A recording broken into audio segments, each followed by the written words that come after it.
Step inside an ancient Hindu temple. Not the crowded one you see today. Not the noisy version filled with rituals, but the temple as it was meant to be.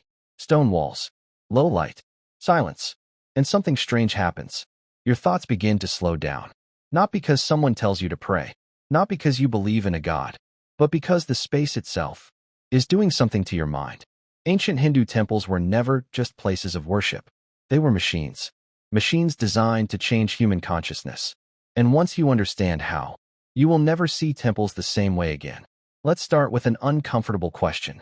If temples were built only for worship, why do they follow such strict architectural rules? Why does every ancient temple, from the Himalayas to Tamil Nadu, follow the same geometric logic?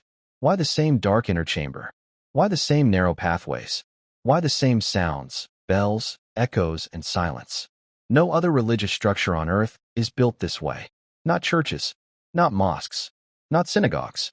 So what did ancient Indian builders know that we have forgotten? To find the answer, we must stop thinking like modern visitors and start thinking like ancient observers of the human mind. At the heart of every ancient Hindu temple is the Garbhagriha, the womb chamber. Small, dark, enclosed. Most people think this darkness is symbolic, but symbol is only the surface. Psychologically, darkness does something powerful. When visual stimulation reduces, the brain shifts inward.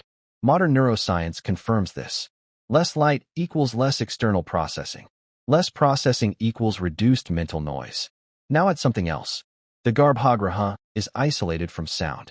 Thick stone walls. Minimal echo. This creates sensory deprivation. And sensory deprivation has a well-documented effect. It alters consciousness. Ancient temple builders didn't need MRI machines. They observed. They experimented. They understood that silence plus darkness forces the mind into a different state. The deity inside the sanctum was not the source of power. The space itself was. Notice how you enter an ancient temple. You don't walk straight to the deity. You turn. You slow down. You circle. This is not decoration. This is neural conditioning. Circular movement has a calming effect on the brain. It breaks linear thought patterns. That's why walking in circles reduces anxiety. That's why ancient meditation practices involve repetitive motion. The temple forces your body into a rhythm.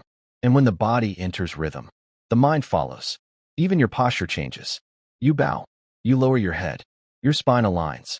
This alignment affects breathing. And breathing affects brain waves. You are not worshiping yet, but your nervous system is already being trained. Now let's talk about sound. Temple bells are not random. They are designed to produce long-lasting resonance. When struck, a temple bell doesn't just make noise. It fills the space. That resonance overlaps your internal thoughts. Modern studies show that continuous sound vibrations reduce activity in the brain's default mode network. This is the part responsible for overthinking. In simple words, sound interrupts thought. Now combine this with chanting. Sanskrit mantras are not prayers in the modern sense. They are phonetic tools. Each syllable is structured to vibrate specific areas of the mouth, chest, and skull. This creates internal vibration. And internal vibration stimulates the vagus nerve. The vagus nerve controls calmness, focus, and emotional regulation. So when ancient priests chanted, they weren't asking gods for favors. They were tuning the human nervous system. Why stone? Why not wood? Why not metal? Stone absorbs vibration. It doesn't echo aggressively. It holds silence. And silence is not emptiness. Silence is mental space. Now look at temple geometry. Squares, circles, perfect symmetry. Sacred geometry isn't mystical decoration. The human brain loves symmetry. It feels safe around it. Safety lowers alertness. Lower alertness allows introspection. That's why chaotic spaces feel stressful, and symmetrical spaces feel calming.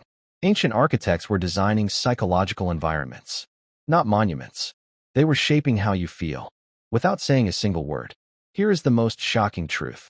You do not need belief for a temple to affect you. A skeptic feels it. An atheist feels it. A child feels it.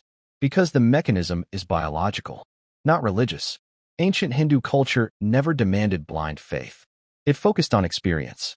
You weren't told what to feel. You were placed in an environment where feeling became unavoidable. Modern religion focuses on belief systems. Ancient temples focused on states of consciousness. That is why temples worked. even before people knew psychology, neuroscience, or therapy. So why don't temples feel the same today? Because the system was broken.